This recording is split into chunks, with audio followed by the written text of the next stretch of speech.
What's going on, everybody? Welcome to Sports Talk Tuesday edition. I hope everybody's having a great week so far. I know I sure am, guys. Buckle up. We got a great episode for y'all as always.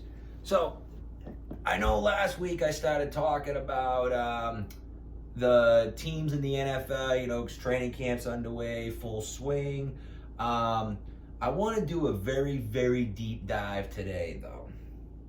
And of course, I got to be a little biased here. But the deep dive I want to do today is into the New England Patriots. All right. That's my team. I had to save it. I wasn't going to do it for the episode last week. I wanted to save it for this week's episode. But the thing is, where do I start with the Patriots? So, they had a pretty bad year last year. They finished third in the division. They had a pretty much a sub record, a record they never really had been used to for a long time. There was a lot of controversy last season. Everybody was like, "Oh, what's wrong with Mac Jones? Is he the guy? Is he not?" He ended up getting hurt partway through the season. He missed a few games, and then Bailey Zappi took over. Then the whole controversy of, Zappi and Mac Jones happened because Mac Jones came back against the Bears on Monday night, and then Bill benched him in the second quarter. And then the locker room was in turmoil because there were players that wanted Zappi, there were players that wanted Mac. It was just a friggin' jumble of chaos last year. It also had to do with the fact that they had guys calling offense, which I didn't understand why Bill did this to begin with. They had guys calling the offense in Matt Patricia and Joe Judge that had never done anything offensively in their lives. Like, Matt Patricia's a defensive guru. That is his thing. He is known for the defense. Joe Judge is a special teams guru. He's known for the special teams. I don't understand why Belichick did that. Why was it to say, if it succeeds, then it's a big fuck you to the NFL? No. Everybody was keyed in on their play calling. Their offense was so simplified, it was to the point where defenses didn't even really have to try against them. It was pretty much like they were a Pop Warner team, almost. But they're NFL athletes. So, after that catastrophe, Matt Patricia gets let go. He goes to the Eagles, all right, as an assistant, some type of coffee boy there, whatever.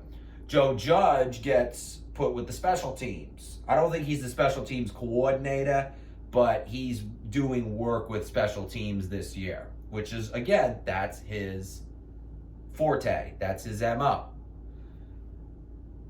Belichick goes out and gets Billy O'Brien back, who he hasn't had since the 2011 season. Now, Billy O'Brien is, to me, a great offensive coordinator. All throughout his career, Billy O'Brien has had great offenses. Even when he was head coach, he fostered a lot of great offenses. With his time with Penn State, his time with the Texans, his offensive coordinator calling days back in Alabama. I mean, come on, he had Bryce Young. Bryce he mentored Bryce Young, who was a number 1 overall pick. So I think Billy O has the key to unlock this offense for the Patriots. Now, granted, he's gonna have to pull a lot of rabbits out of his hat because he's working with a team that doesn't have a true number 1 wide receiver. Yes, granted, New England has depth at the wide receiver position. They do. Belichick made sure of that. But there is no true outside number 1 guy on that offense at all. Devontae Parker is not a number 1.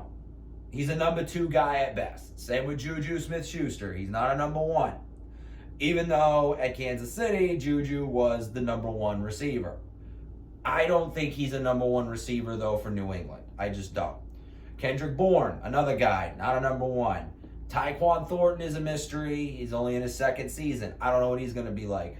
And then they got a couple of rookies, which you don't know how rookies are going to be. You don't. So, the wide receiver position is going to be very, very interesting to see what Billy O'Brien can do. Tight end position, he's good. He's got the double tight end set that he wants because he's got Hunter Henry and Mike Gesicki. He can have a second reincarnation of Gronk and Aaron Hernandez if he wanted to. That remains to be seen, though. Also, the running back position has depth. Ramondre Stevenson had a really good year last year. Pierre Strong and Kevin Harris really showed promises as rookies. Maybe they could take a year or two leap. Ty Montgomery's back from injury. Hopefully he can get healthy and become that third down back that New England has been looking for since James White retired. So I don't know. We're going to see what happens. That's a little bit of a question mark. The O-line is a big question mark too, because Trent Brown is inconsistent. I'm not sold on Trent Brown. He's not like the Trent Brown of old. I don't know what his problem is. And then on the other side, you don't know who the right tackle is going to be. Is it going to be Calvin Anderson? Don't know. He's been on the NFI list all offseason. He still hasn't practiced yet at training camp. Riley Reif might be him. I don't know. And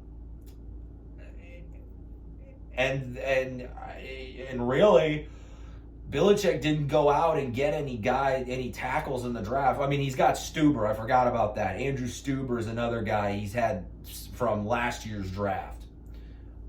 So he could be a possibility too. He was out all year though. He took a redshirt season. The guard position, who are you gonna have? You got Michael Onwenu at the right guard. That's fine. Don't know who the left guard's going to be, though. The left guard position is, out there. It could be a Tony Mafi or whatever his name is. It could be City So. It could be that guy they got from Troy in the draft. It might be Chasen Hines. I don't know. So the left guard position is another key that's going to be the one to look out for, too. Right now, for the life of me, I can't figure out who the left guard was for New England last year. I just don't even remember right now. Probably because there was so much turnover with it. Well, I forget, it was Cole Strange. That's right. Cole Strange was the left guard. So, Cole Strange can maybe have another breakout, another good year, maybe. I don't know. He's a shot in the dark. Again, he was a first-round pick in last year's draft. But I don't know how he's going to do in year two. David Andrews, great guy, captain of the offensive line, not a problem. Not worried about him one damn bit. He's good. So really the offensive side of the ball for New England is looking very, very questionable. Mac, I don't know what he's going to do in the Billy O's offense. I don't. Maybe he might do good, maybe he won't. I have no idea what's going to happen. I don't. So, again, it remains to be seen. The defense. Now, this is the side of the ball where I'm not worried about. Because when it comes to defense, old Bill Belichick, that is, not Billy O'Brien, he knows how to build a defense. New England's defense has been top 10 in the league for a long time now. They are a great defense, and they got better, I think, this year than they did last year. Their defense last year was already good. I think they got better this year because they solidified the D-line.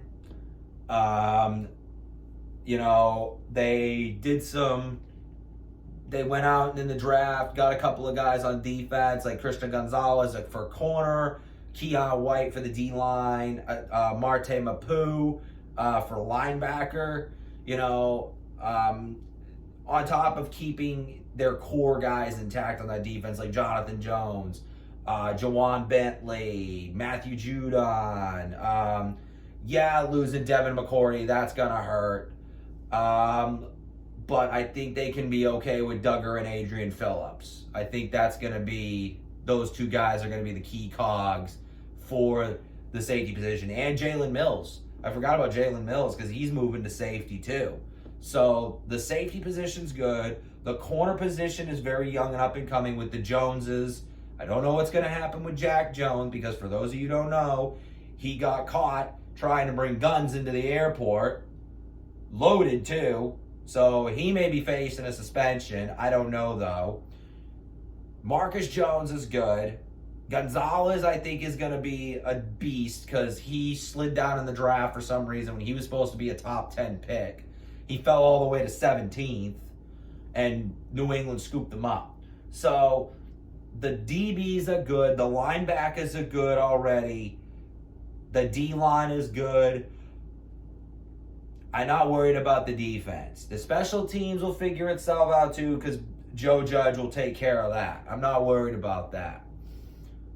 Overall, when it comes to the Patriots, now I'm a biased fan, but I'm also a realist. Judging by their schedule, which is one of the hardest in the league this year, they got a very tough schedule. Very, very tough schedule. I think they can, let me see. If they can put together a good series of wins like they normally do every year, if they can rattle off maybe 5 or 6 straight, they'll go 10-7. Yeah, I can see it. Now, can a 10-7 season, though, get you in the playoffs, especially in the AFC East? Because the AFC East this year is tough. I have to say, the AFC East has got to be the toughest division in the NFL this year. With the Jets, they've gotten better. The Miami Dolphins got better. The Bills are still good. I think it's going to be interesting, and it's going to be very, very awesome to see what happens. I really do. But as of right now, I am looking at a 10-7 season for the New England Patriots. But that's on the high end. Now, they could maybe win 8 games. They could maybe win 6 games. They could maybe win, I don't know. A lot of the experts are saying they're going to be worse this year. But I don't see how. Especially with Billy O. They got an actual guy calling offense now. So you're going to sit there and tell me that they're going to have a worse season statistically and record-wise than they did when they had 2 chucklefucks coaching offense? Explain that to me. Please. Juju Smith-Schuster's not an upgrade over Nelson Aguilar? Gesicki's not an upgrade over Jonnu Smith? What? I don't fucking know. But I want to move on now, though, to another team that I recently have been following a lot more, which, granted, I should have been following for years because, of course, I have family members that follow this team. But I got to talk about the Las Vegas Raiders. God, that's so weird to say. I'm so used to saying Oakland. For those of you watching out there, Jacob, buddy, this is a shout out to you since this is your team. Now, let's think about this Raiders team. All right. Starting from the offseason, they're coming out of a shambled season. You know, they didn't win that many games. They let Derek Carr go. Carr's gone. He went to the Saints. He's gone. Because for some strange reason, he just wasn't happy there anymore. He wanted out. So they bought him out of his contract. They let him walk as a free agent. They were going to try and trade him, but the trade never went through. So they just outright bought him out. They replace him with, no offense, I got to laugh though, Jimmy Garoppolo. Okay. My opinion on Jimmy Garoppolo is this. Jimmy G has potential. He really does. And he's with Josh McDaniels, who was his old offensive coordinator when he was at New England, and he was decent there. But Jimmy G also cannot stay healthy. Not anymore. The dude is a glass house. He lost his job last year to Brock Purdy. Okay? Granted, he got hurt and missed the whole season. That's not his fault. Same with Trey Lance. Trey Lance had gotten hurt like the second week of the year and was done for the year. Now, Jimmy G is now over in Vegas. Okay? Can Jimmy Garoppolo create a little bit of magic over there in the luckiest city in the world? I don't know. Because the thing is, I look at their offense and I don't see anything. I see Josh Jacobs, who is very upset right now because he got slapped with the franchise tag. Yet he is going to still play out his year. Okay? Davante Adams is still the guy. But the rumors now are saying he wants out and he wants to go to the Jets to be with his buddy Aaron Rodgers. Hunter Renfrow, great slot receiver. Love the guy. No tight ends though. The tight ends are gone. DJ Waller left. He got traded to the Giants. Their O-line is in shambles. Their defense was one of the worst defenses in the league last year. What is going on in Vegas? Are they blowing up the team? Are they trying to tank? I mean, maybe, but the thing is, they're not going to tank as worse as the Cardinals. Again, I can't talk about the Cardinals because that's going to be a whole long episode. But the Raiders are another team that I think are turning into a dumpster fire, and it starts at the top. It starts with the Davis family, okay? Al Davis was a great owner. He really was. Just win, baby. That was his motto. Just win, baby. His son is a fucking idiot. For one, you got rid of John Gruden, okay? Granted, I am not a John Gruden fan by any means. I think he's a crackpot. I think he's a chuckle fuck. But he's a damn good coach at the end of the day. Yes, what he did was wrong. I will say, he said some pretty bad things in those emails that he got caught for. He did. He said some pretty bad shit.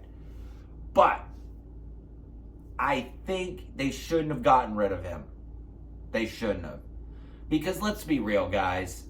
Josh McDaniels, he's not a head coach. He's a fucking idiot, too. That team is being led into the ground by Mark Davis. They don't have a GM who's capable of doing his job in Dave Ziegler. Granted, he's a former Bill guy, so everybody thinks, oh, we got to steal all the New England people because, they're going to do good here just like they did in New England. It doesn't always work that way. It doesn't always work that way.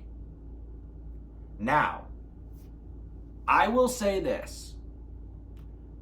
I'm going to go a little light here when it comes to the Raiders. And I'm going to say, I think they get 5 wins. 5-12. I think they're going 5-12 this year. And that's being nice. Because I just don't think Jimmy G is going to last the whole season. I don't think the defense is that good. I don't think the offense has the weapons. They're going to finish last in the division anyway. Because they're in a tough division. The Chargers are better. The Chiefs are the defending champions. And, of course, the Broncos got Sean Payton now. The Raiders are definitely going to be at the bottom of that division. They're not making the playoffs this year. I'm sorry to all you Raiders fans out there, but you're not making the playoffs. You're not making the playoffs. There's no playoffs this year. There's going to be another top 5 pick waiting for you in April. So just get ready for that. There's going to be another top 5 pick waiting for you in April. Now, unless a miracle happens. But that's my prediction. And I'm sticking with it. But you know what's crazy though, guys? I tell you what. We got preseason football this coming weekend, starting on Thursday. It's crazy. 2 more days. 2 more days we got preseason football. I can't wait. I can't wait. It's going to be great. It's going to be amazing. Yeah, it's going to be awesome. Speaking of that, the first game that Thursday is a Patriots game. And they're playing the next team that I want to go over. The Houston Texans. Luke Rathman, shout out to you for this. The Texans. Now, what a team. All right. They've gone through a lot of turmoil. Texans fans, I feel so bad for you. Oh, do I feel so bad for you. But you guys are up and coming. That's an up and coming team right there. It really is. And it starts at the top. Granted, I think Lovie Smith should have got more than 1 year. I do believe Lovie got screwed. But who they replaced him with, and DeMeco Ryans, was a lot better. Now, DeMeco Ryans is a defensive-minded coach. He is going to make that defense good. And that starts with Will Anderson, who they drafted in the draft this year from Alabama. He's a great he's a great edge rusher. I think it's going to start with him. Now, the rest of their defense is a little susceptible, but I think they're on the rise. I really do. The offense, C.J. Stroud, he's their number one.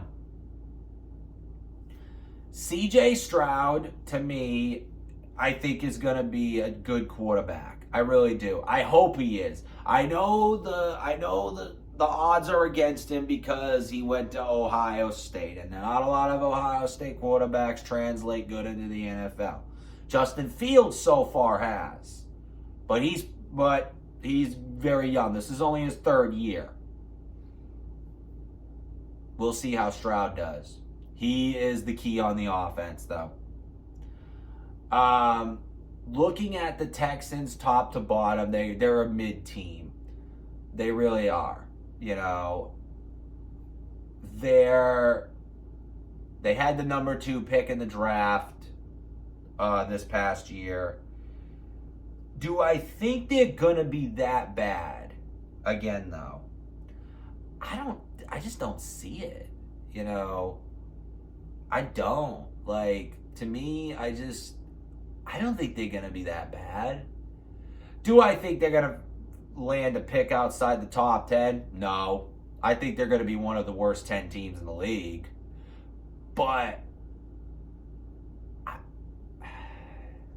it's going to be a fight between them and the Colts who gets last place in the AFC South. But the AFC South is garbage to begin with. I mean, granted, the fucking Jaguars won it with a 9-8 record last year. That's bad. I mean, still not as bad as the fucking COVID season when the goddamn Redskins won. They go 7-9 and they won the fucking division. That was pretty bad. I'm not gonna lie, that was bad. And they hosted a playoff game. They hosted a playoff game and almost beat Tom Brady that year. That's pretty damn funny. I'm not gonna lie. That's funny. But that's what I'm saying. Luke, buddy, like I said, going back to your Texans, though.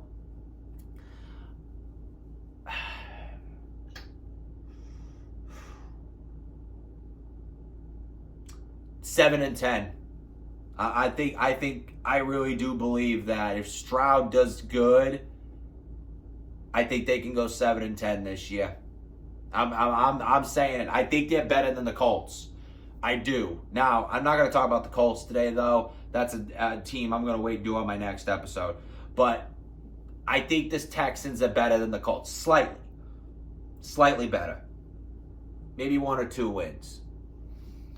But guys, that's really all I have to talk about today. I'm going to have another episode probably later this week or this weekend for you. I'm going to go over some more NFL teams. I want to talk about Indy.